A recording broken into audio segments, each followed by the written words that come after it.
Amazon Web Services invests $10 million in children's health in Africa through its Imagine grant, funding various nonprofits to leverage cloud technology and AI to combat health disparities. Technology correspondent Paul Ndiho joins us with a special guest. Hello, Paul. Thanks, Esther. The Elizabeth Glacier Pediatric AIDS Foundation is one of the recipients. It plans to use funds to enhance generative AI and cloud tech for pediatric research and support health workers fighting HIV and AIDS in Malawi, Kenya, Zimbabwe. Dr. Shabia Ismail Agwa, Senior Director for Strategic Information at the Elizabeth Glacier Pediatric AIDS Foundation, joins us to talk more about this initiative. Hello. So tell us a little bit about this initiative.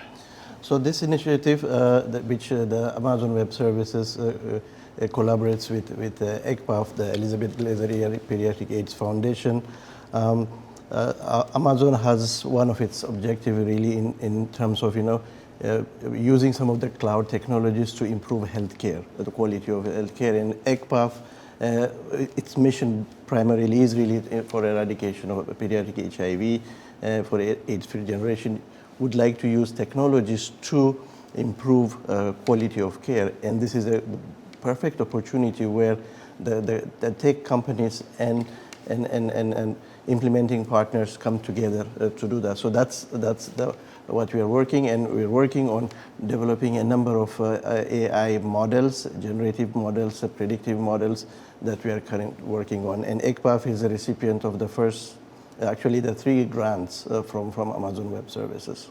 Interesting. You seem to be doing a lot of work in Malawi.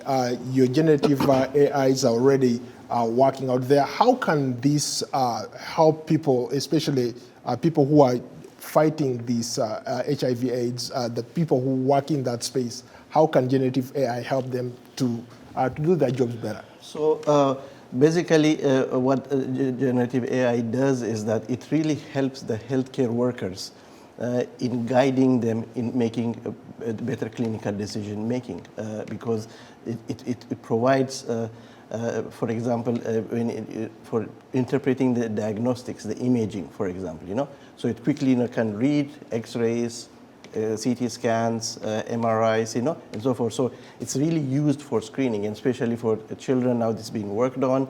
WHO is working on. Particularly for adults, this is already a validated technology. It really helps to propose a personalized and customized support, a treatment plan for kids and mothers. And it also really helps by making the services really available, accessible, 24/7. Now, all these virtual systems, AI-powered telemedicine now really helps. So 24/7 mothers and children have, they can, for their emergencies, for others, AI tools are now, taking over. So this is really it's revolutionizing actually healthcare for patients. Appointment and medical management. So this. Yeah. How about in situations where most of the hospitals, most of the people who deal with patients come from rural areas, people who are dealing with HIV are usually not privileged to have a lot of information. How does generative AI, or how do you plan to use this in terms of collecting data for some of these patients? So for collection of data, most of now our patients, most of our population in Africa now, smartphones are very much well used, so they're there, in any rural part, we do have the smartphones, and so AI-powered, apps are in the smartphones, and then the patients get, messages, appointment reminders, and they can also communicate with those, with the clinicians, and so and those are linked to their medical record system. So that way, patients know that what their conditions, they can communicate, they have their health records, and those data, again, can be also captured through the various systems in which we can use. So you're leveraging on existing technology, but bringing in these new tools. And you've had success in Malawi. Can this be replicated in other places? Oh, definitely. Oh, definitely.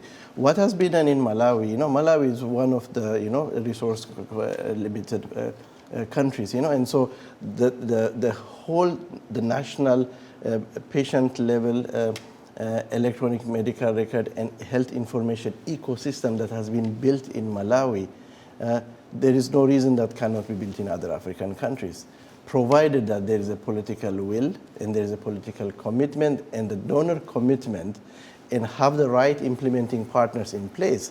This definitely can be done. Something done in Malawi, surely it can be done in other sub-Saharan African countries. Well, I wish we had more time, but thank you so much for being here.